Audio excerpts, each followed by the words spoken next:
Okay, this decision that investors has to make based on his or her risk attitude is called portfolio selection decision. This attitude of risk and return of the investors is actually based on their utility.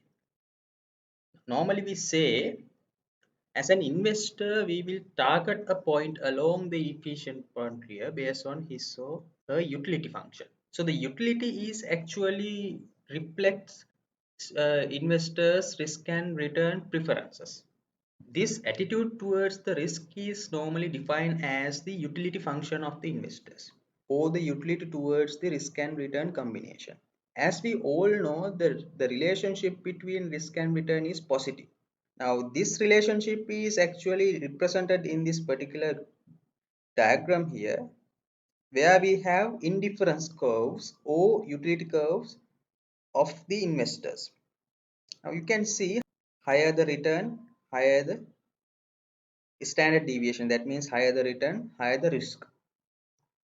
So as an investor, we will target a point along the efficient frontier based on our utility or the attitudes towards the risk and return combination.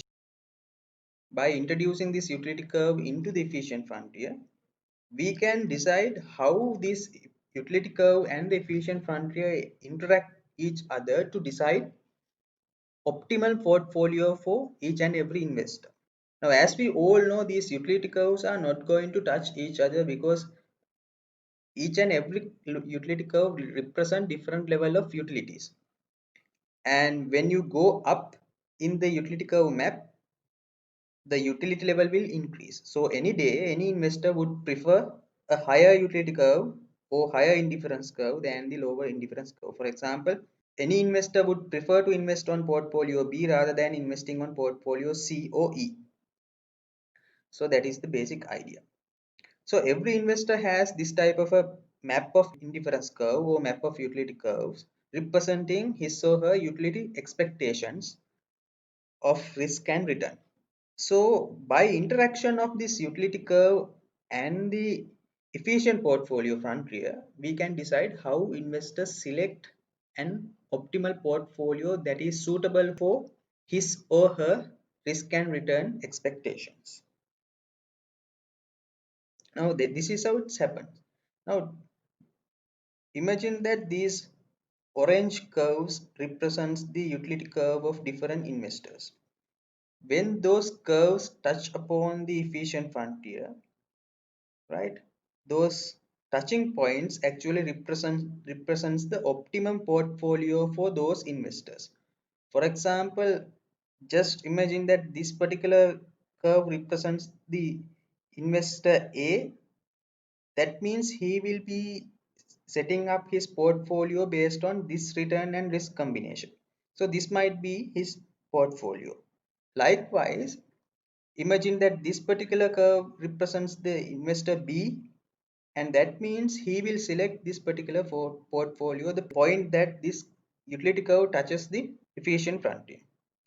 So this is how an utility curve and efficient frontier interact together and selects one optimal portfolio for investors, right? So investors will evaluate their risk and return combination based on their attitude, and based on their attitude there will be a map of indifference curve for each and every investor for each and every investment. So based on those indifferent curves and the efficient frontier, investors will decide which portfolio that they should select. So this is how the Marquis portfolio theory works. Right now, so far we have discussed about this efficient mean variance frontier and how an investor decide an optimal portfolio that is lying on the efficient frontier. That is basically based on his or her utility or the attitude towards the risk and return combinations. So the main question that we raised was actually how an investor evaluate his or her risk and return combination and how they select an portfolio out of the million of combination of portfolios available on the efficient line or efficient mean variance frontier. The Marquis portfolio theory answers this question using efficient set theorem. Now, investors will choose a optimal portfolio out of set of efficient portfolios based on two rules. Rule number one, they will select the portfolio that will offer maximum expected return for a given level of risk, or they will look for the minimum risk for a given level of return. So based on that, they will decide upon their investment. But the problem here with the discussion so far is actually we have only considered risky assets, because all of these 10 stocks that we have selected, they are risky assets. But in the market, we can find out risk-free investment like treasury bonds, treasury bills, right? So now we are going to combine these risky assets and risk-free assets like treasury bonds and treasury bill to create a different efficient set of portfolios. Because here, from this lowest risk point to highest risk point, this efficient fund here, it only represents the risky assets, stocks. But what if we combine these risky assets with the risk-free assets? What would be the efficient sets then? Right? So that is the next question that we are asking. So answer for that question is given by the capital market line. Actually, the capital market line extends this Marquis theory by introducing risk-free assets. So when it comes to capital market line, we are going to combine one of the risky portfolio with the risk-free portfolio or risk-free asset. So risk-free assets do not have a risk. That means the standard deviation of the risk-free asset should be equal to 0, and there will not be any covariance between those two type of assets. So the covariance between risky assets and the risk-free asset should be equal to 0 also, right? That is the bottom line here. So these are the information that is already available. We already calculated this information, and these are the weights that we calculated earlier in order to find out the efficient fund here. So these two weights are representing the two different efficient portfolios. And if you remember, when we assume the risk-free rate to be 1%, we got the portfolio 1, where we assume C is equal to 1. Then when we assume 1.5, again we got P2, that is portfolio 2. Now what I'm going to do is I'm going to create a portfolio of risky assets and risk-free assets. So we are going to create a portfolio by combining risk-free asset with one of the portfolio on the mean variance efficient frontier, right? When it comes to risk-free asset, we all know the standard deviation or the risk should be equal to 0, and therefore the covariance between risk-free assets and the risky assets also should be equal to 0. So with that knowledge, we are going to calculate and derive the capital market line here. Okay. Now this information we already know, because earlier we calculated these values when we are deriving efficient frontier. And these are the efficient portfolios that we calculated in the previous sheet. And these are the risk and return combinations or the characteristics that we calculated when we are deriving the mean variance efficient frontier. And using these information, now I am going to derive the capital market line. First, what I am going to do is I am going to identify, or I am going to assume the risk-free rate of the country is equal to 1%. If you remember, when we assume the risk-free rate to be 1%, we derive this portfolio 1. So in the capital market line, first I am going to select the risk-free rate. So risk-free rate is equal to 1% that we assume. And we know that standard deviation of the risk-free asset is equal to 0 anyway. It should be equal to 0. And when the risk-free rate is equal to 1, we know the portfolio 1, it kind of give you 3.37% of return against the 6.17 risk, right? That is the portfolio standard deviation and return when the risk-free rate is to be assumed as 1%. And this is the mean variance frontier that we have already derived. Now let me plot all those two efficient portfolios that we have calculated on the same frontier. Now these are the efficient portfolios that we have calculated. So first I am going to plot portfolio 1. So select the data,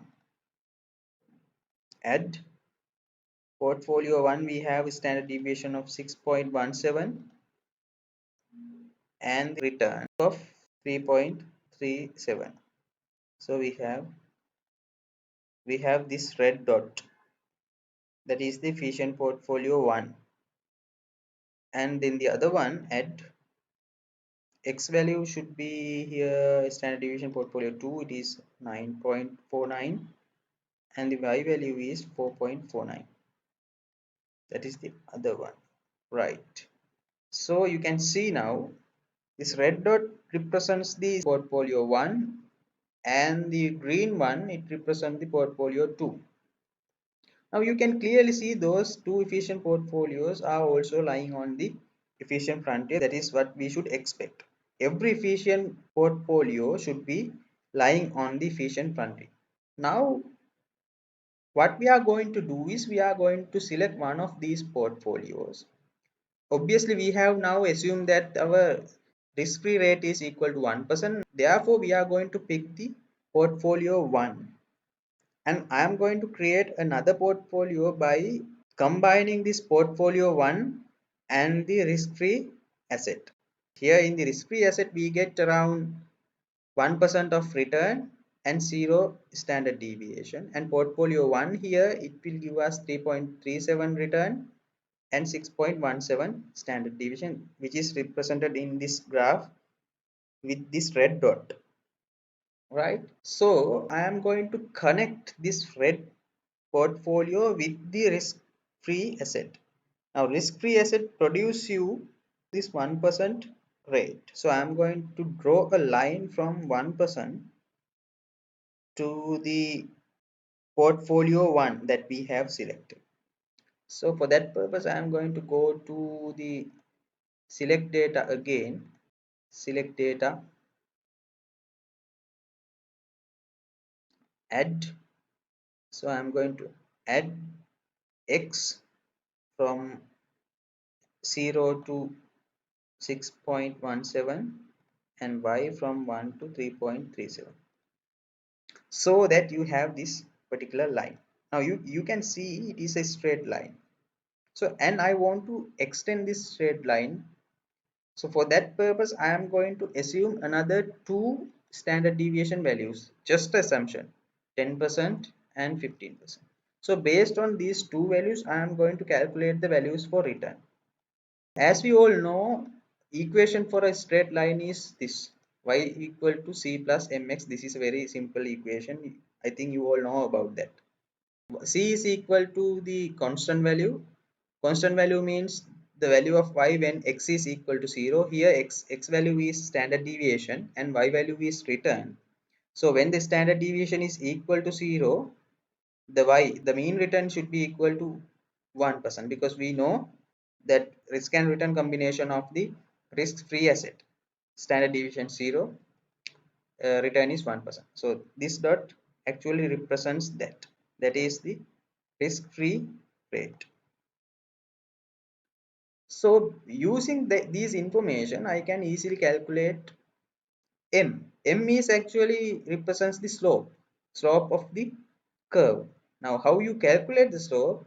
Using this particular formula, delta y divided by delta x. Delta y means the difference between y values, delta x is actually the difference between x values. So the difference between y values here we can calculate. Those are the 1 and 3.37. So 3.37 minus 1. 3.37 minus 1, and it should be divided by the difference of x values, that is 6.17 minus 0. So you get the m. So I'm going to calculate the value here for the return. So return means actually here y is equal to c is equal to 1%, that is represented here, the constant value. So 1% plus, we already calculated m is equal to 38.4 multiply by x value, we just assume it to be 10%. So you select it and enter. So you have this value as the value for the return when you are assuming standard deviation of 10%. Likewise, I am going to calculate value here. So c again here it is equal to 1% plus m, same value, multiply by x, here x is equal to 15%.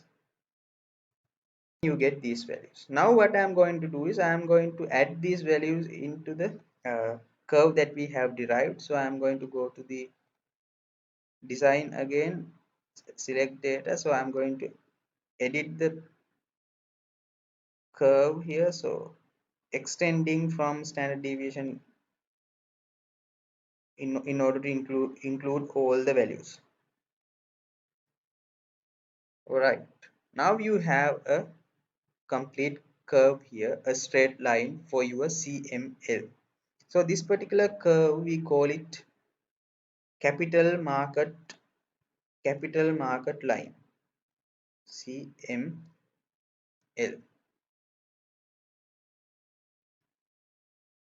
So at the point where the CML touches the efficient frontier, this particular tangency point, when it comes to capital market line, we call it the market portfolio.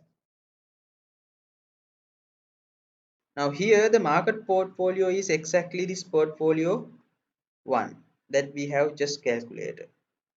So this is how you derive your capital market line. The portfolio M here is actually, we assume this portfolio M is the single collection of the risky assets that minimize the risk premium.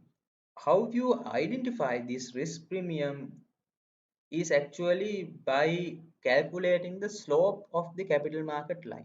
By definition, this portfolio M or the market portfolio should contain all the risky assets in the market. But here in this example, all the risky assets that we selected are actually 10 stocks. So those 10 stocks are represented in this particular portfolio M.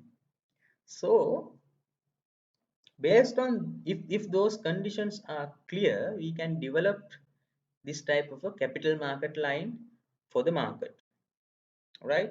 Now if you look at this graph, you can easily understand the logic behind the development of the capital market line.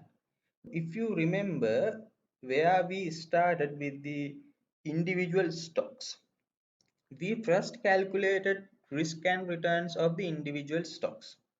Then we create portfolios with the knowledge that when we are creating portfolios, we can reduce the risk. We call that process as the risk diversification. So that is the whole point of creating portfolios. And we notice that when there is a low or negative correlation between the assets within a portfolio, we can get the maximum diversification effect. That means we can further reduce the risk by combining assets which have weak correlation or negative correlation values. Then we calculated efficient portfolios. But then using those efficient portfolios, we created this efficient frontier. And then we explain how investors are going to select one of the portfolio on the efficient frontier based on their risk and return attitude. Now, from the beginning, we are trying to minimize the risk as much as possible we could, right? So that particular sentiment applies here in the capital market line also. Now, if you look at this illustration here, when you are comparing the portfolios on the capital market line and the portfolios on the efficient fund here, let me give you an example. Just imagine an investor wants to select this particular portfolio on the efficient mean variance fund here. You will have to bear around 15% in standard deviation.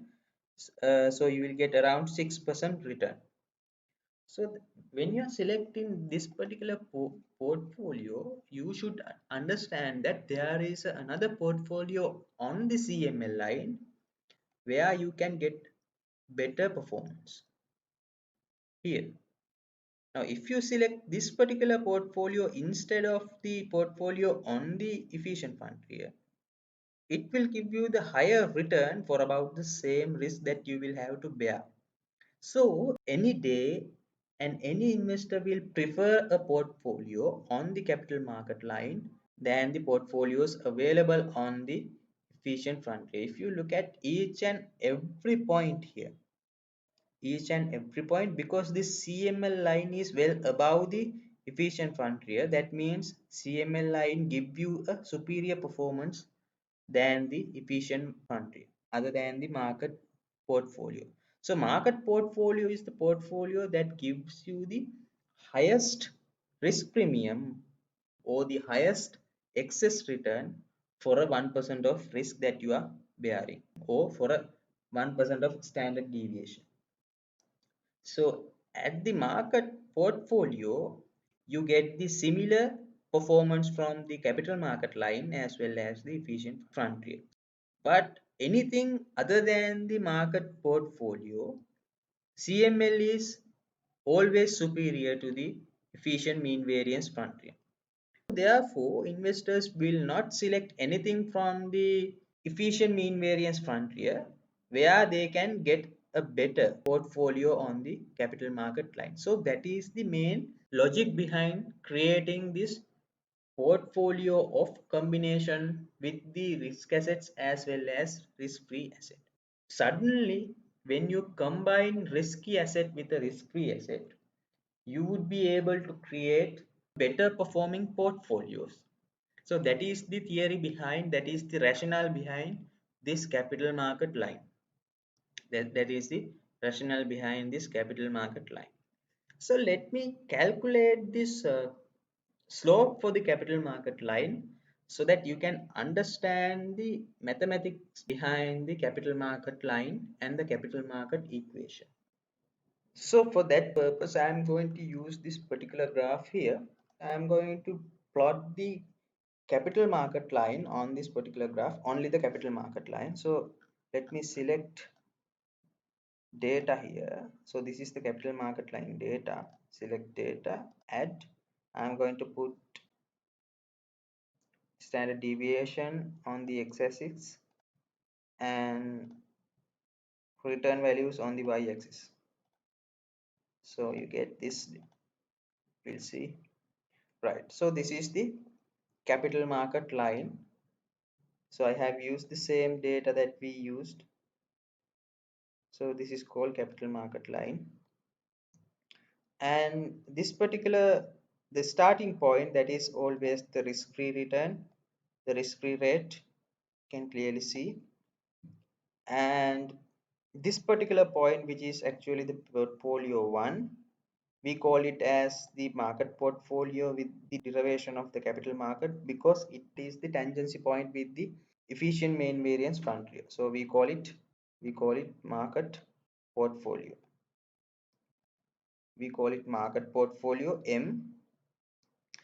And the here you can see the standard deviation of the market portfolio. Standard deviation of the market portfolio, it is around, it is actually 6.17. And the expected return of the market portfolio, is actually here, somewhere around here, right? Now what I am going to do is I am going to derive the equation for this straight line. Now as we all know, it is actually y equals c plus mx. So we all know now the c is actually the risk-free rate. C is equal to the value of y when x is equal to 0.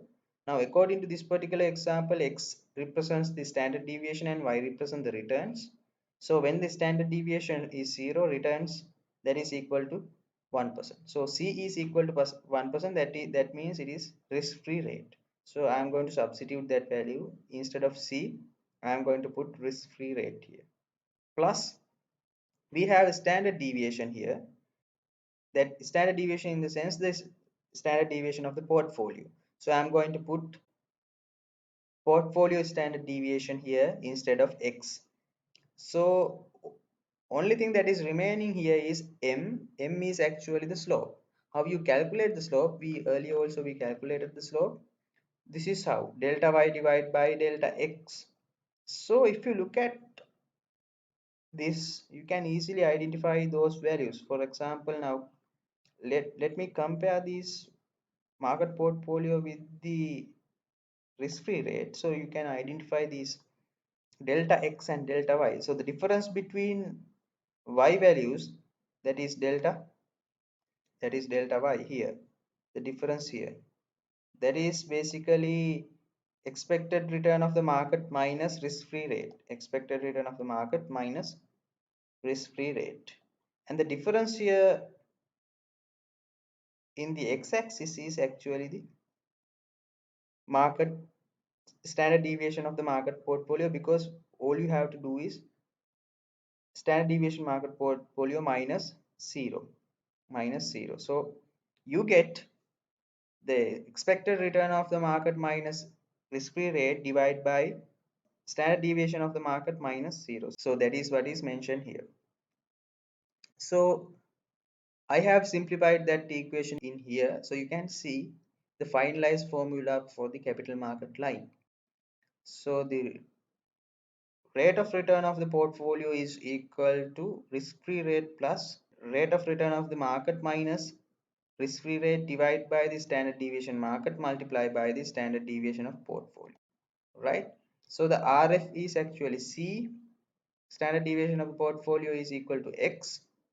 That means the M is equal to the RM minus RF divided by standard deviation of the market portfolio. That part we call it as the Sharpe ratio, because it will give you it will give you the risk premium or the excess return of this particular portfolio for about 1% of market standard deviation. Sharpe ratio measures how much of return that you would be expecting for about 1% of risk that you are going to bear. So the maximum point occurs on the market portfolio, where we can observe the tangency occurred between the CML as well as the efficient mean variance frontier at this point.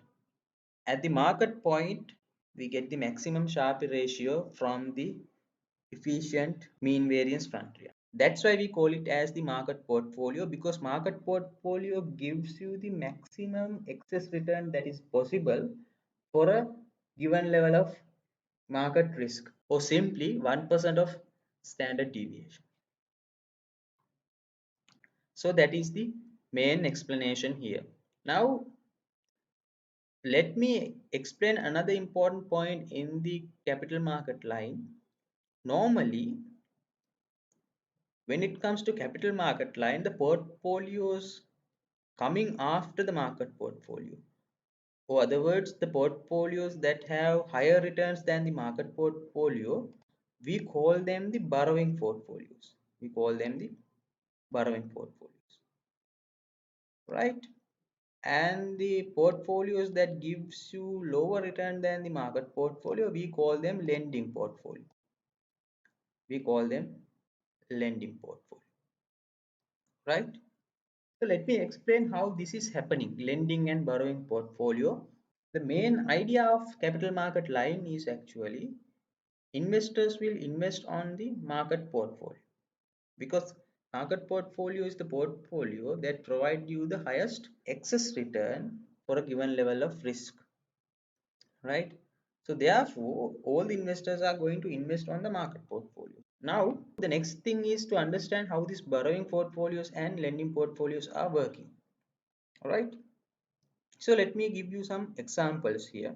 What if an investor wants to achieve higher expected return than what is available in the market portfolio, or the, if you are looking at this particular graph, what is available on the M portfolio? So he may have two alternatives. Either he could go for portfolio D, or he can invest on portfolio E. But at a glance, you can understand that portfolio E is anyway better than portfolio D, because it will give you the higher return for about same amount of risk. So how this is happening is very interesting. When you are going to invest on portfolio E, what you are going to do is you are going to invest all the money you have on market portfolio. That means 100% of your money on the market portfolio, and then you are going to borrow some money at risk-free rate from the market, and that money is going to be again invested on the market portfolio, so that you can reach this particular level of return. You can reach this particular level of return, right? So if you look at the other way around, what if someone do not want to bear as much as risk that is available on the market portfolio? For example, here in the market portfolio you will have to bear around 6.17% of standard deviation. So what if an investor do not want to bear that much of risk? For example, like portfolio C, that can be done by reducing amount of money that you are investing on the market portfolio. For example, 50% of your money you are going to invest on the market portfolio. The rest of the money, that other 50%, you are going to lend it at the risk free rate. You are going to lend it at the risk free rate. So you will be here around the portfolio C. So that is how you create borrowing portfolios and lending portfolios. So let me explain this phenomenon with a calculation, so that you can understand pretty well. So before calculation, I need to derive expected return and the risk for this type of a portfolio, these borrowing portfolios and lending portfolios. So as we all know, the return for a portfolio is always the weighted average of securities that are in the particular portfolio. So here we have risky portfolio, which is the market portfolio, and we have risky assets. So basically we have two assets. So asset number one, we have risk-free asset. Asset number two, we have market portfolio. So here weight of the risk-free asset multiplied by rate of return of the risk-free assets plus weight of the market portfolio multiplied by return of the market portfolio. So you get the return of the total portfolio of the combination of risky assets and risk-free assets. So when it comes to standard deviation, it is pretty simple. So here we have only two assets, so we get the same old formula.